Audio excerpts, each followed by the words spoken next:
समाज में बड़ा ही विचित्र घटना घटा था। वही घटना पे आधारित आदरणीय गोपाल राय जी भैया गौले वाले बड़ा सुंदर गीत बा। अरे कहाँ बाऊपन घाट, अरे कहाँ बाऊपन घट पन घटवा के गोरी,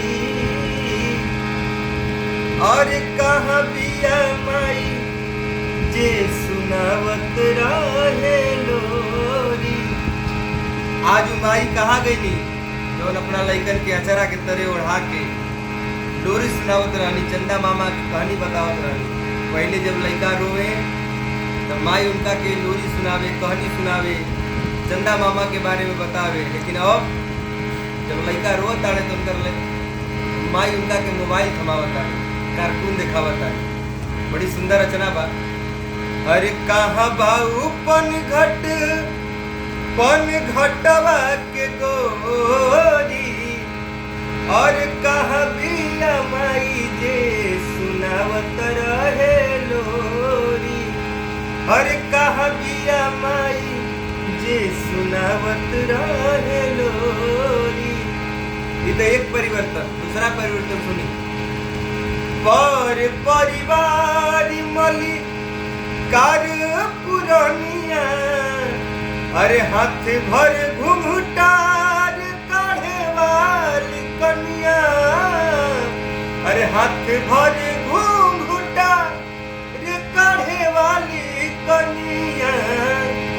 अरे कहाँ बिया गाँव के लजाए वाली गोरी, अरे कहाँ बिया गाँव के लजाए वाली गोरी।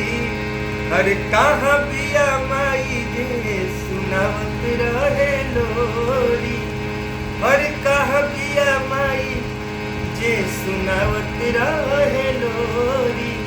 हमने के आज भी याद बा, बचपन में हमने के लोरी सुनले रहनी कि जैसे रोज आवेलू तू टेर सुनी के, अरे जैसे रोज आवेलू तू टेर सुनी के, अयो रे निदिया निदरन बनी से, अयो रे निदिया निदरन बनी से।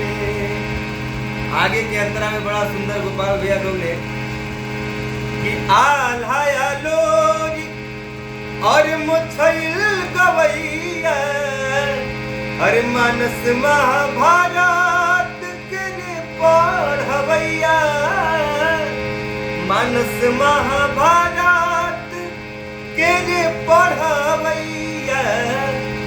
आज के जमाने में अगर केहू के मानस पाठ करावे के बाद, रामचरित मानस पाठ के कीर्तन करावे के बाद, सुंदर कांड करावे के बाद, तो लोग घर में नहीं के पढ़त, पैसा दे के बुलावल जात बा।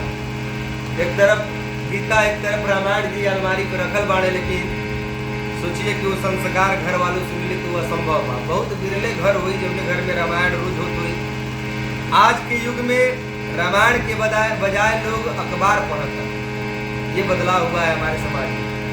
किया लाया लोरिक और मुछैल गवैया, मानस महाभारत के पढ़वैया।